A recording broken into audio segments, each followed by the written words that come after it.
السلام عليكم ورحمة الله وبركاته، حبيب قلبي، عاملين ايه؟ اهلا بكم في فيديو جديد. طبعا الرسائل دلوقتي كلها انا ما فتحتش كتاب من اول السنة، انا ما ذاكرتش، انا ضايع، انا ربنا سابني. طب انا اقول لك على حاجة، هو انت ربنا سابك رايح تدور على حل في فيديوهات اليوتيوب ولا في التعليقات؟ طبعا لا، لازم ترجع لربنا وتدعي كتير جدا جدا، وان تأتي متأخرا خير لك من الا تأتي. وفي امثلة كتير جدا جدا على ناس بدأت من قبل الامتحانات ب3 شهور وب4 شهور ووصلت لكليات عالية جدا، ومنهم اللي طلع من الأوائل على الجمهورية. فأنت ما تفقدش الأمل في نفسك، ومش تأنف في نفسك، ومش كل شوية تعلق شماعة الفشل على تأخرك ولا على إهمالك ولا على إنك ما بدأتش في أول السنة مع اللي بدأوا وكده.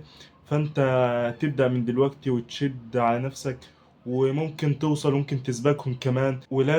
لازم تقعد على الكتاب، تقعد بصدق وبصدق نية ان انا قاعد على الكتاب خلاص، ما عادش فيه وقت هيضيع، وانا هقعد على الكتاب هخلص الكمية دي، مش هقوم من على الكتاب غير وانا مخلص الكمية دي. وجداول، ما تعملش جداول خالص، لان انت مش هتلتزم على الجدول، وكل يوم هيتراكم على اللي قبله، هيتراكم على اللي بعده. مش هتلتزم على الجدول. كل يوم من بعد اول ما تصحى من النوم تمسك ورقة في 5 دقايق، تمسك ورقة صغيرة وتكتب عليها انا هروح الدرس كذا وكذا وكذا، وهاجي من الدروس دي هذاكر كذا وكذا وكذا. مش هنام غير لما اخلص دول، وتخلصهم بصدق نية، وتشد على نفسك. وان تأتي متأخرا خير لك من الا تأتي. ولسه باقي 4 شهور، ف4 شهور دول يعني يغيروا حياة كاملة.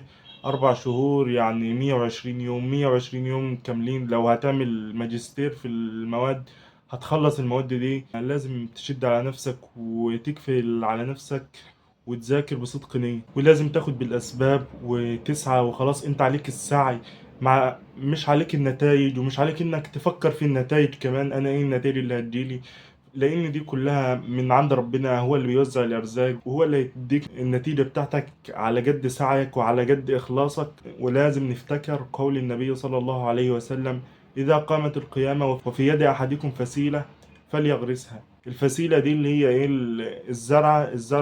الزرعة الصغيرة، تزرعها عشان تكبر، تبقى شجرة ولا تبقى نخلة ولا تبقى هتكبر يعني. وعشان تكبر دي بتاخد لها مش أقل من سنتين، من 3 سنين، عشان تشوف من وراها النتيجة، بقى تشوف من وراها الثمار بتاعتها.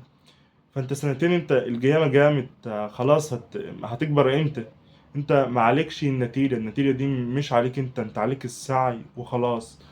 وربنا يصلح حالك ان شاء الله. وبس يا صديقي، عليك بالصلاة واخلاص النية والدعاء، إن الله لا يضيع أجر من أحسن عملا. وإن شاء الله هتوصل للكلية اللي نفسك فيه. وإن ربنا لما بيكرم مش هتتخيل هيكرمك بشيء أنت ما كنتش بتحلم بيه، ما كنتش تحلم بواحد على 100 من الشيء اللي هيكرمك به ده. وعليك بس بالدعاء وبإخلاص وصدق في النية، وإخلاص وصدق في الدعاء. وإن شاء الله ربنا يصلح حالنا وحالك. تعليقات وأنا أرد على كل أسئلتكم. والسلام عليكم. وبس كده، متنساش بقى تحط لايك وتشترك في القناة لو مش مشترك، فعل زر الجرس عشان يوصلك كل اللي بننزله. ولو عندك سؤال اكتبه في